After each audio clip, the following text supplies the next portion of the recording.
और चलिए अब विस्तार से खबरों पर बात करते हैं। पीएम मोदी पर पाकिस्तान के विदेश मंत्री बिलावल भुट्टो के बयान का यूपी में कड़ा विरोध हो रहा है। वो भारतीय जनता पार्टी कहीं की गहराइयों से राव अफजल जी का वो तो जैसे खाली हाथ आए थे ऐसे ही चले गए भाई। सीएम साहब ने जो ऑफर किया है कि आप भी बीजेपी। तो बिलावल भुट्टो ने जिस तरीके से प्रधानमंत्री नरेंद्र मोदी पर निजी टिप्पणी की थी, उसके बाद लगातार विरोध हो रहा है। चाहे हम वाराणसी की बात करें या देश के अलग अलग शहरों की, हर जगह लगभग 20 शहरों में इस तरीके के प्रदर्शन हुए हैं और माफी की मांग की जा रही है। यूपी के कई शहरों में पाकिस्तान के खिलाफ विरोध प्रदर्शन किया गया, तो सत्ता पक्ष के साथ ही विपक्ष के नेताओं ने भी बिलावल भुट्टो और पाकिस्तान के खिलाफ मोर्चा खोल दिया। अब वो बयान बहुत आपत्तिजनक है, अपना बयान वापस लें और देश के 135 करोड़ लोगों से क्षमा मांगे। यूपी उत्तराखंड के 20 से ज्यादा शहरों में बिलावल भुट्टो का पुतला फूंका गया और पाकिस्तान के खिलाफ नारेबाजी की गई। केंद्रीय मंत्री बीएल वर्मा ने बिलावल के बयान की निंदा की। सीएम पुष्कर सिंह धामी ने भी कड़ी प्रतिक्रिया दी। बिलावल भुट्टो के बयान की मैं घोर निंदा करता हूँ। इस प्रकार का बयान भाजपा नहीं बल्कि देश का कोई भी नागरिक बर्दाश्त नहीं करे। पाकिस्तान जो खोखला होता जा रहा है, बर्बादी के कगार पर खड़ा है, वो अपने पाकिस्तान के अंदर इतनी बातों का ध्यान दिया होता तो उन्हें इस प्रकार का बयान नहीं देना पड़ता। रालोद अध्यक्ष जयंत चौधरी ने भी बिलावल भुट्टो का आड़े हाथ लिया और उन्हें अपरिपक्व नेता बताया। अब वो परिपक्व नेता नहीं है, उन्होंने वहाँ बोला है जो बोला है, उनका हक है, उन्होंने बोल दिया। हमारे विदेश मंत्री और हमारे जो वहाँ एम्बेसडर्स हैं वो अपना काम करें।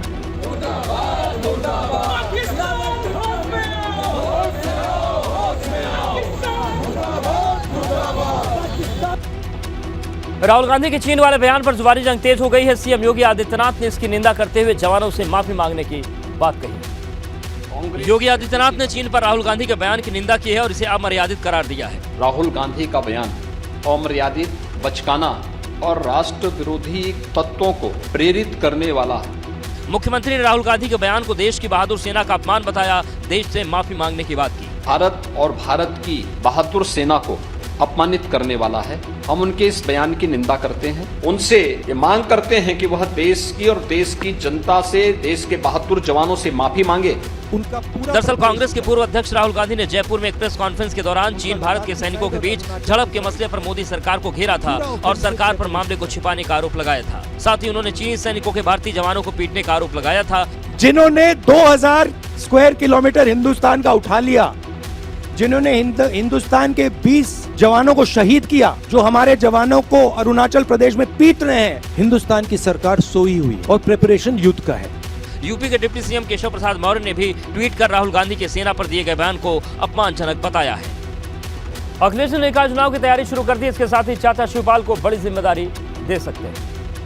सैफई पहुंचे अखिलेश ने पीडब्ल्यूडी गेस्ट हाउस के बंद हॉल में करहल के कार्यकर्ताओं से मुलाकात की और मैनपुरी उपचुनाव में जीत पर आभार व्यक्त किया। अखिलेश से मिलने के लिए सैफई में बड़ी संख्या में कार्यकर्ता पहुंचे थे। अखिलेश ने उन्हें निकाय चुनाव में जीत का मंत्र दिया। एक और अखिलेश ने सैफई में कार्यकर्ताओं से मुलाकात की तो दूसरी ओर चाचा शिवपाल ने इटावा के चौगुजी आवास में कार्यकर्ताओं के साथ निकाय चुनाव पर चर्चा की और पार्टी को और मजबूत करने की अपील की। अखिलेश यादव 20 दिसंबर से हर जिला मुख्यालय का दौरा करने वाले हैं। इस दौरे से पार्टी को मजबूत बनाने की कवायद शुरू की जाएगी, लेकिन उससे पहले चाचा शिवपाल को बड़ी जिम्मेदारी दे सकते हैं। बताया जा रहा है कि अखिलेश चाचा शिवपाल को राष्ट्रीय महासचिव बना सकते हैं या सदन में नेता प्रतिपक्ष की भूमिका दे सकते हैं। एक तरफ शिवपाल सिंह यादव को क्या जिम्मेदारी दी जाए, इस पर कहीं ना कहीं सस्पेंस बना हुआ है। वहीं दूसरी तरफ जो निकाय चुनाव को लेकर पार्टी की क्या स्ट्रेटजी है, इस पर भी लगातार नजरें बनी हुई हैं और अखिलेश यादव का ये सैफई दौरा काफ़ी मायनों में महत्वपूर्ण इसी मुद्दे के मद्देनजर देखा जा रहा है।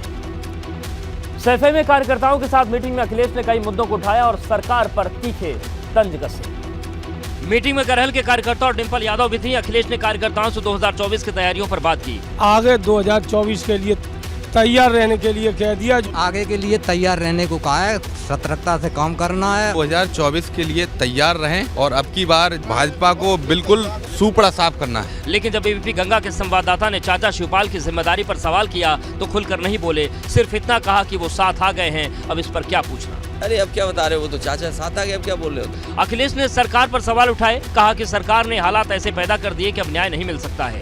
आरक्षण तय होने के बाद निकाय चुनाव में पूरी तैयारी से उतरने की बात कही। सरकार पर आरोप लगाया कि निकाय चुनाव की वजह से व्यापारियों पर जीएसटी के छापे रोक दिए गए हैं। यूपी में विदेशी निवेश के दावों पर भी तंज किया और कहा कि सरकार के मंत्री जब विदेश दौरे से लौटेंगे तो अपनी रिपोर्ट विधानसभा में रखेंगे। अखिलेश ने सवाल उठाया कि निवेश को लेकर पहले भी MOU हो चुके हैं, कितने धरातल पर हैं, उसको क्यों छिपाया जा रहा है। ये तमाम लोग विदेश यात्रा पे गए हैं। मुझे उम्मीद है जब ये मंत्री विदेश यात्रा से लौटेंगे तो अपनी रिपोर्ट ये विधानसभा में टेबल करेंगे। शहर शहर भाजपा के प्रबुद्ध सम्मेलन की तरह अखिलेश यादव भी यूपी के हर जिलों का दौरा करेंगे। समाजवादी पार्टी को मजबूत करने के लिए अखिलेश यादव ने जिला मुख्यालय के दौरे का फैसला लिया है। अखिलेश यादव 20 दिसंबर से जिलों का दौरा शुरू करेंगे। सबसे पहले 20 दिसंबर को कानपुर जाएंगे। कानपुर जेल में सपा विधायक इरफान सोलंकी से मुलाकात करेंगे। इरफान सोलंकी को परेशान करने के उद्देश्य से जेल में भेजा है, झूठे मुकदमे लगाकर। ऐसे में हमारे राष्ट्रीय अध्यक्ष का आना कहीं न कहीं इरफान सोलंकी के लिए, उनके परिवार के लिए मनोबल बढ़ाने वाला है।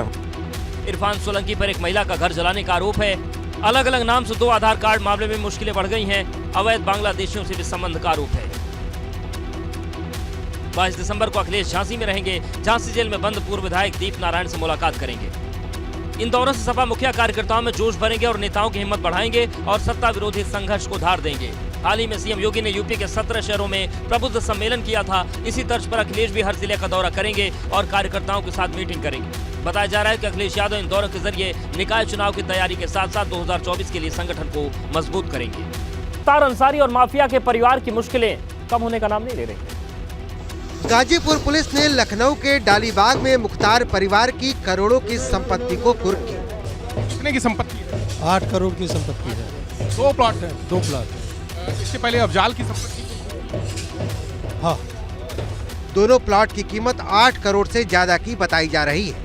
इनमें से एक प्लॉट मुख्तार अंसारी की मां राबिया बेगम के नाम है, जिसकी कीमत 4.5 करोड़ है। के नाम पे नहीं है, उनकी मां के नाम पे, जैसे कि जिसमें आदेश उनकी मदर के नाम। दूसरा प्लॉट मुख्तार अंसारी के बहनोई एजाज की पत्नी फहमीदा अंसारी के नाम से है, जिसकी कीमत 3.5 करोड़ रुपए बताई जा रही है। डिस्ट्रिक्ट मजिस्ट्रेट गाजीपुर के आदेश पर दोनों प्लॉट को गाजी बाजे के साथ कुर्क कर दिया गया।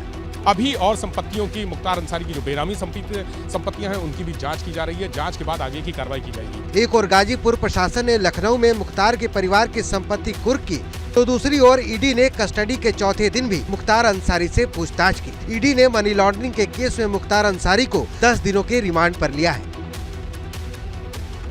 पीएसी के 64वें स्थापना दिवस पर सीएम योगी ने पीएसी जवानों के योगदान की सराहना की। सीएम ने कहा कि पैक देश के सर्वोत्तम बलों में से एक है। 2001 में देश की संसद पर कायराना हमला हुआ तो उस समय पीएसी बल के जवानों ने शौर्य और बुद्धिमत्ता का प्रदर्शन किया। यूपी में राम जन्मभूमि पर आतंकी हमले के दौरान भी पीएसी ने शौर्य का प्रदर्शन किया।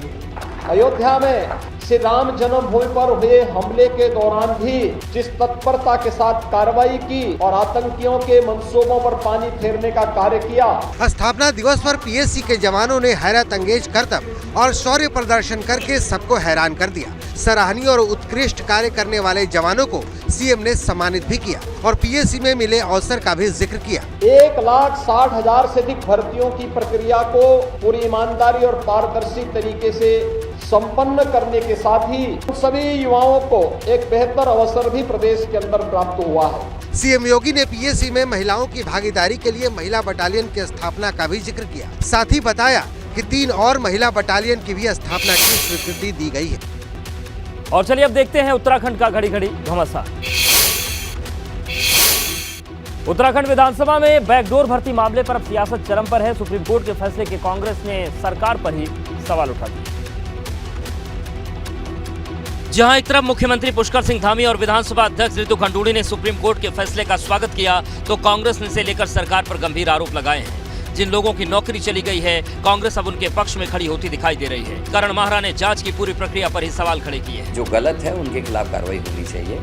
गरीब नौजवान नवयुवकों की नौकरी खत्म होना लक्ष्य नहीं था, उनके खिलाफ कार्रवाई होनी चाहिए थी जिन्होंने अपने परिजनों की नौकरियां विधानसभा में बैकडोर से लगाई। दरअसल 2 दिन पहले सुप्रीम कोर्ट ने बैकडोर भर्ती मामले में फैसला देते हुए बर्खास्त 228 कर्मचारियों को राहत नहीं दी थी और स्पीकर के फैसले को सही ठहराया था। विधानसभा बैकडोर भर्ती का ये मामला आज का नहीं बल्कि 6 साल पुराना है। जिसमें तदर्थ कर्मियों की नियुक्ति 2016 से 2021 के बीच हुई थी। भर्ती में गड़बड़ी को लेकर सवाल उठे थे। सीएम धामी ने स्पीकर को पत्र लिखा था। 1 महीने की जांच के बाद स्पीकर ने एक्शन लिया था। 24 नवंबर 2022 को हाई कोर्ट ने बर्खास्तगी के फैसले को सही माना। इसके बाद तदर्थ कर्मियों ने सुप्रीम कोर्ट की शरण ली थी। सुप्रीम कोर्ट ने भी स्पीकर के फैसले को सही माना। वहीं गैरसैंण के विकास को लेकर अब एक नई बहस शुरू हो गई है। एक और विपक्ष लगातार गैरसैंण को लेकर सरकार पर हमलावर है, तो अपने भी इस मुद्दे पर सवाल उठा रहे हैं। पूर्व मुख्यमंत्री त्रिवेंद्र सिंह रावत ने एक बार फिर गैरसैंण को लेकर बड़ा बयान दिया है। त्रिवेंद्र सिंह रावत ने कहा कि सरकार को गैरसैंण पर विशेष ध्यान देने की जरूरत है। सरकार को गैरसैंण में विधानसभा सत्र कराने के लिए एक कैलेंडर जारी करना चाहिए। उसका बड़ा आसान तरीका है कि हम एक कैलेंडर जारी करें कि भाई इन 3 महीने विधानसभा ग्रीष्मकालीन राजधानी गैरसैंण से संचालित होगी, तो फिर ये तमाम तरह के सवाल अपने आप स्वतः बंद हो जाएंगे और इसलिए सरकार को निर्णय लेना चाहिए उसके बारे में। त्रिवेंद्र सिंह रावत के बयान पर पूर्व सीएम हरीश रावत का भी बयान सामने आया। हरीश रावत ने साफ कहा कि मुख्यमंत्री रहते हुए त्रिवेंद्र सिंह रावत ने गैरसैंण के विकास के लिए बड़ी बड़ी घोषणा की थी, लेकिन उन्हें अचानक पद से हटना पड़ा। ऐसे में उन्हें मुख्यमंत्री रहते गैरसैंण को लेकर कुछ ठोस प्लान तैयार करना चाहिए। हरीश रावत ने सरकार पर कटाक्ष करते हुए कहा कि गैरसैंण जनभावनाओं का प्रतीक है, लेकिन बीजेपी इसे नजरअंदाज कर रही है। कालीन अदानी एक उनका जो है राजनीतिक शगुफा था, मगर हमने उसके बावजूद भी स्वागत किया कहा, और मैंने ही उस समय भी कहा था बड़ी देर कर दी मेहरबान आते आते, और उसके बाद चले गए। वहीं अंकिता भंडारी हत्याकांड में एसआईटी ने आरोपियों के खिलाफ चार्जशीट तैयार कर ली है। सोमवार को कोर्ट में चार्जशीट दाखिल कर दी जाएगी। एसआईटी ने 500 पन्नों की चार्जशीट तैयार की है, जो 100 गवाहों के बयान के आधार पर बनाई गई है, जबकि चार्जशीट में 30 से अधिक दस्तावेजी सबूत शामिल किए गए हैं। अंकिता भंडारी प्रकरण में एसआईटी ने अपने पहले चरण की जांच पूरी कर ली। फिलहाल चार्जशीट अभियोजन कार्यालय को भेज दी गई है, जो सोमवार को कोर्ट में दाखिल कर दी जाएगी। हमने 90 डेज के अंदर हमने फाइनल चार्जशीट तो करीब 500 पेज की होंगी। हमारी करीब 100 विटनेसेस हैं, करीब 30+ एग्जिबिट्स है अभी तक का। नागपुर का 22 डेट लगी हुई है ट्रायल कोर्ट में, मतलब हमारे माननीय न्यायालय में। उसके बाद उस पर तय होगी, कोर्ट जैसे आर्डर करता है उसी से। 19 सितंबर 2022 को अंकिता भंडारी लापता हुई थी। 24 सितंबर को अंकिता भंडारी का शव बरामद हुआ। इस मामले में 3 आरोपियों को पकड़ा गया था। पूछताछ में आरोपियों ने हत्या की बात बताई थी। हत्याकांड की जांच के लिए एसआईटी बनाई गई थी। अंकिता भंडारी हत्याकांड के 90 दिन के भीतर ये एसआईटी चार्जशीट दाखिल करने जा रही है। 22 दिसंबर को 3 आरोपियों की गिरफ्तारी को 3 माह पूरे हो रहे हैं।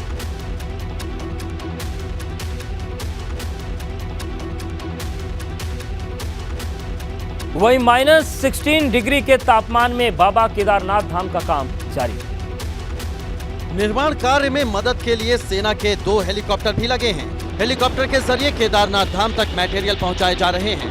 अब तक 400 मजदूरों के साथ 350 टन का सामान एयरलिफ्ट किया गया है। चिनूक हेलीकॉप्टर भारी सामान को गौचर हवाई पट्टी से उठाते हैं और फिर सुरक्षित रास्ते से केदारनाथ तक पहुंचाते हैं।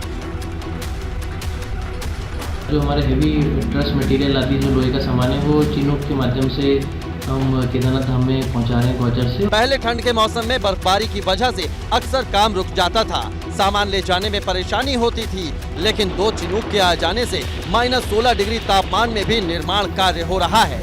निश्चित तौर पे आने वाले जो यात्रा सीजन है उसमें और जो हमारा अभी काम चल रहा है उसमें इससे गति मिल गई। दिसंबर के आखिर तक केदारनाथ धाम में शेल्टर, दुकानें और यात्रा कंट्रोल सेंटर बनाने का लक्ष्य है। बाकी काम भी 2023 में यात्रा शुरू होने से पहले हो जाएगा।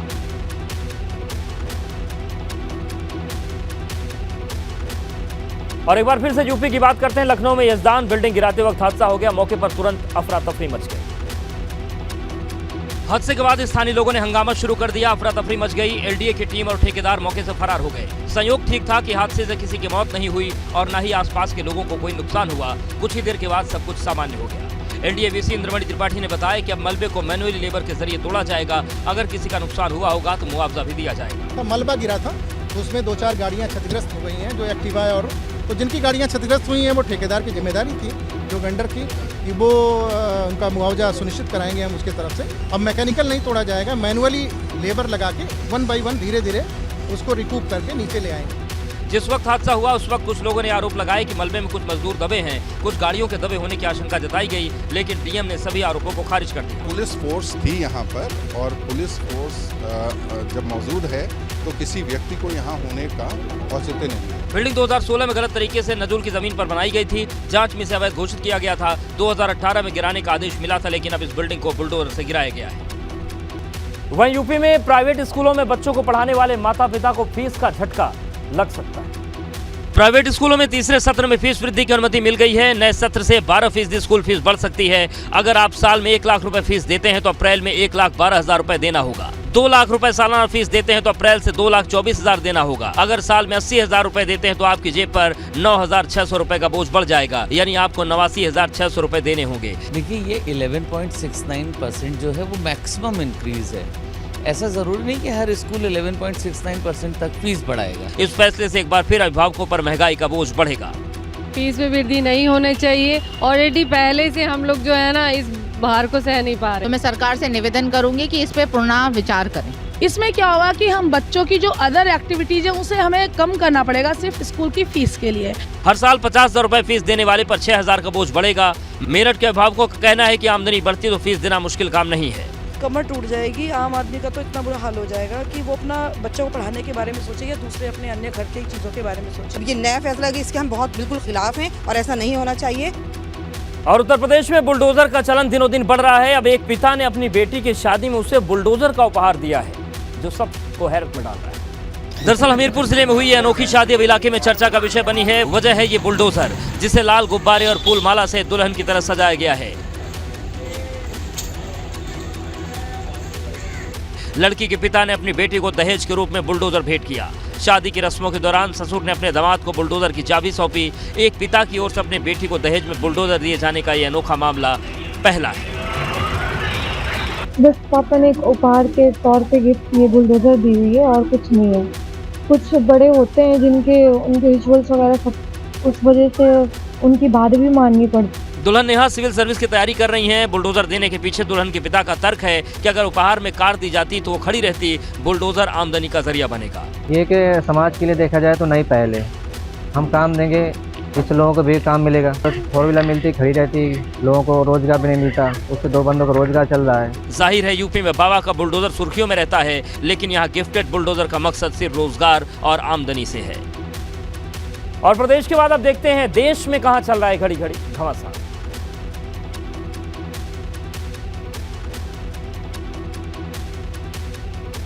तो चलिए बात करते हैं पाकिस्तान की। पाकिस्तान के विदेश मंत्री बिलावल भुट्टो के बयान का पूरे देश में ही नहीं, यूपी में ही नहीं, बल्कि हर जगह पुरजोर विरोध हो रहा है।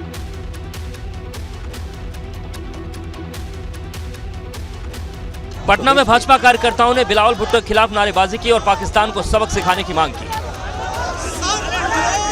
अखिल भारतीय सूफी सज्जादा नशीन परिषद के चेयरमैन और अजमेर दरगाह के उत्तराधिकारी हजरत सैयद नसीरुद्दीन चिश्ती ने बिलावल भुट्टो के बयान को जहरीली भाषा बताया।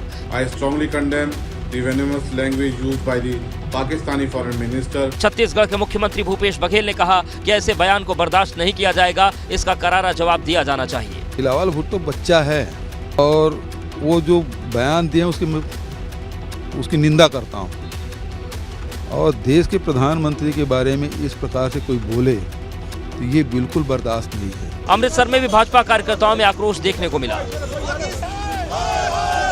जम्मू कश्मीर के श्रीनगर में भी पाकिस्तान के खिलाफ प्रोटेस्ट किया गया।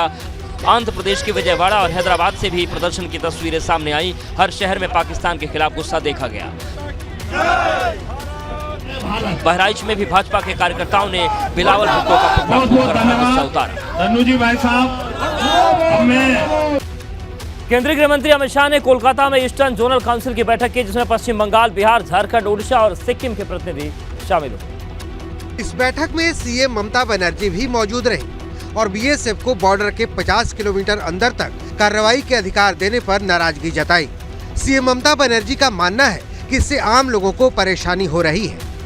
बैठक में पश्चिम बंगाल के मुख्यमंत्री ममता बनर्जी ने सीमा सुरक्षा का मुद्दा उठाया। उन्होंने आरोप लगाया कि बीएसएफ की ओर से उन्हें सहयोग नहीं मिल रहा है, जिसके बाद सीएम ममता और बीएसएफ अधिकारियों के बीच बहस भी हो गई।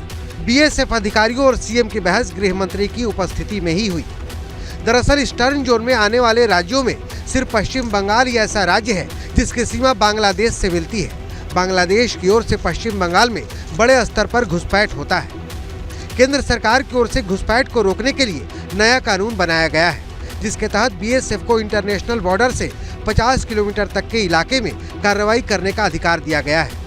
इसके लिए मजिस्ट्रेट के आदेश या वारंट की जरूरत नहीं होगी। इससे पहले बीएसएफ 15 किलोमीटर अंदर तक ही कार्रवाई कर सकती थी। ममता बनर्जी इसी बदलाव से नाराज है।